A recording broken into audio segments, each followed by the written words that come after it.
Hoy empezamos nuestro trabajo con visita en estudio. Nos acompaña el señor Dodo Regier, que ya Regier, que ya es amigo de ProAgro, del canal de la producción, porque estamos haciendo siempre los comentarios, la evaluación, ¿no?, de lo que es el primer semestre de los diferentes rubros. Y acá también tenemos que hablar de este rubro tan importante que es mandioca, ¿no?, y ya sus derivados que estamos trabajando también en nuestro país. Muchísimas gracias por su visita una vez más. ¿Cómo está?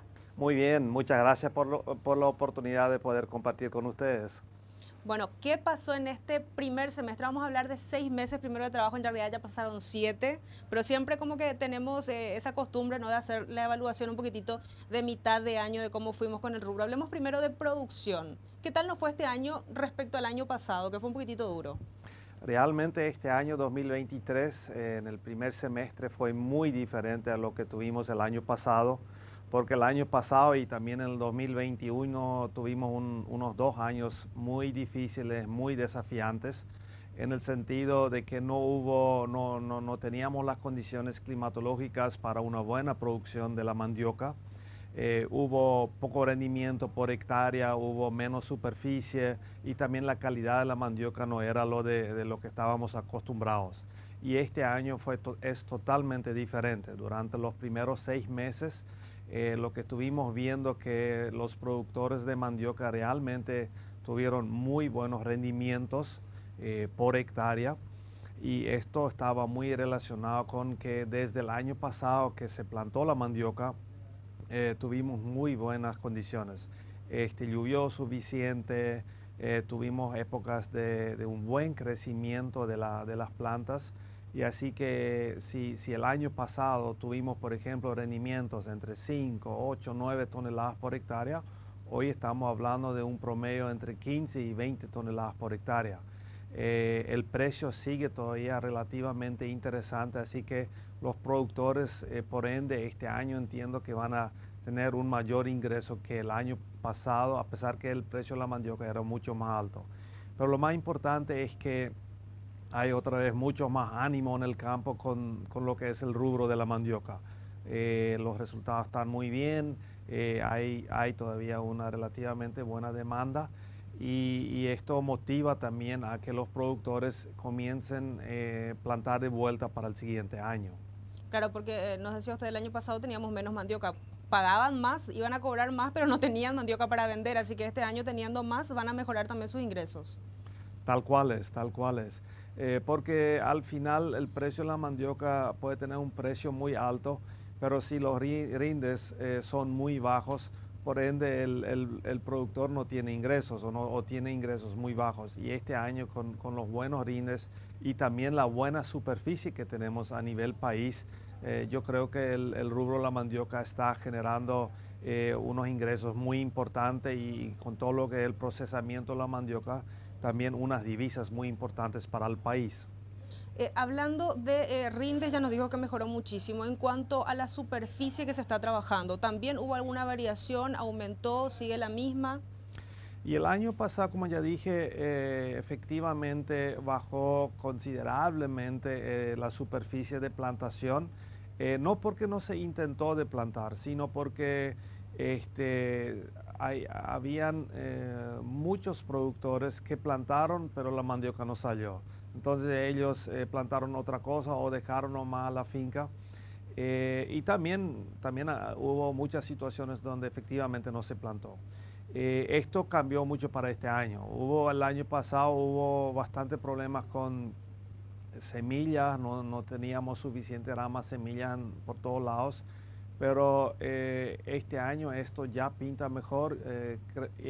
Todo empezó más tarde este año, eso sí es cierto. En eso también nos diferenciamos el año pasado.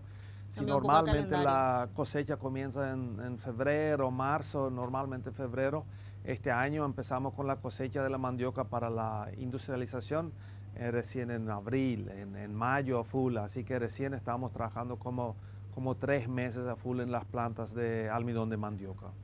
Algunas fincas que estuvimos visitando, porque siempre es el canal de producción, tratamos de visitarle también a los trabajadores del campo, ¿no? También vimos que están aumentando un poquitito el trabajo mecanizado ya. ¿Cómo están viendo ustedes, bueno, que realmente son demandantes muy importantes, ¿no? De materia prima, de mandioca como materia prima, todo ese proceso de ir avanzando con la tecnología? Efectivamente, si vemos el rubro a nivel mundial, no hay de otra que invertir más en tecnología, en la mecanización de la producción de la mandioca, porque si nos fijamos en los grandes productores de mandioca, como Brasil en Sudamérica, en Asia, Tailandia, Camboya, Vietnam, Indonesia, estamos viendo que se está invirtiendo muchísimo en la tecnología. Eso significa en el desarrollo de las variedades de la mandioca, pero no es solamente eso, siempre es un conjunto de cosas. Tenemos que trabajar con mejorar las variedades de la mandioca, es decir, la genética, pero también todo lo que afecta a la preparación de suelo, a la forma de plantar, a la selección de las ramas semillas, todo lo que es el cuidado de las plantas. Este conjunto lo que nos da mayores rindes. Y en relación a la mecanización no es tan fácil también, porque lo que estamos viendo a nivel mundial todavía no tenemos cosechadoras de mandioca así muy eficientes. Hay varios intentos. Brasil tiene una máquina de cosechadora relativamente bien desarrollada, pero sí tiene todavía pérdidas de 20-30%. Y ahora recién vi que en Tailandia el gobierno tailandés está invirtiendo fuertemente para desarrollar la cosechadora de mandioca.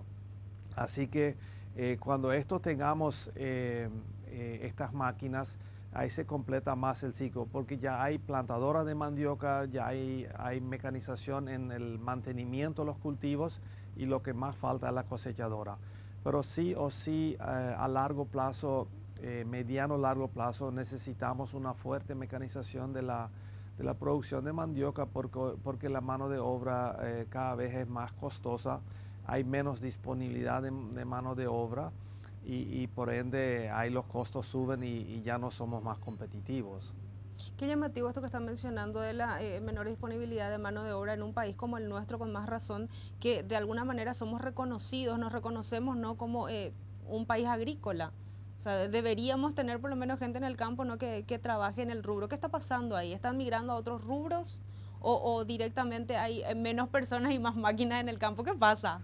No, nosotros lo estamos interpretando de tal forma que muchos jóvenes están viniendo del campo a las ciudades. Migración. Hay migración hacia las ciudades, por un lado, y por otro lado, tampoco es un trabajo así súper fácil. Hay que ser ya muy dedicado en la producción de mandioca para completar el ciclo. Entonces, que los jóvenes realmente estén ahí con muchas ganas de trabajar en este rubro no es tan fácil. Y Paraguay está bien todavía. Si yo visito a mis colegas en Brasil y Argentina, uno de los principales problemas es la falta de mano de obra en este rubro. Y varios me dicen, lo veo bien, por ejemplo, en Misiones, en Argentina, que hay mucha mano de obra paraguaya trabajando en la producción de mandioca en Argentina, y la misma cosa, hay muchos paraguayos en Brasil, acá en el estado de Paraná, trabajando en el rubro de la mandioca por falta de mano de obra local. O sea que nosotros estamos perdiendo gente, pues se van a trabajar a otros países, básicamente en lo mismo que podrían trabajar acá en Paraguay. ¿Qué faltaría, vamos a decirle, para mejorar esas condiciones y lograr una cita, estaba haciendo usted, de lo que hay que hacer? Serían como, podríamos englobarlo como buenas prácticas, ¿no? Las famosas buenas prácticas agrícolas, BPA, lo que nos falta, vamos a decirle, para mejorar en rubro mandioca. ¿Qué podría ayudar? Ustedes que son ahí actores y trabajadores que sí se quedaron acá. Bueno, nosotros si lo vemos en un contexto nacional, desde CODIPSA y también a través de la CAPAMA, hace años estamos insistiendo de trabajar en forma más ordenada en el rubro de la mandioca. ¿Qué significa esto? La mandioca en Paraguay es uno de los rubros agrícolas más importantes. Después de la soja, maíz, trigo, arroz, la mandioca está ahí nomás. y es uno de los más importantes viendo la cantidad de familias que están en la producción de la mandioca. Entonces, lo que nosotros creemos que realmente nos falta para trabajar en forma más ordenada es una alianza entre el sector privado con el sector público, desarrollando un Plan Nacional de la Mandioca. Y a través de este Plan Nacional de la Mandioca, yo creo que nosotros podríamos trabajar en forma eficiente en varios frentes, sea en todo lo que es el mejoramiento genético de la planta, preparación de suelo, una mecanización en la producción de la mandioca y obviamente también toda la parte industrial, trabajando también en nuestra imagen país como mayor exportador de fécula mandioca en América. Pero con un Plan Nacional de la Mandioca yo creo que se podría trabajar en forma mucho más ordenada y mucho más eficiente a nivel país para que esto realmente sea de gran provecho para las miles de familias en Paraguay que viven de este rubro.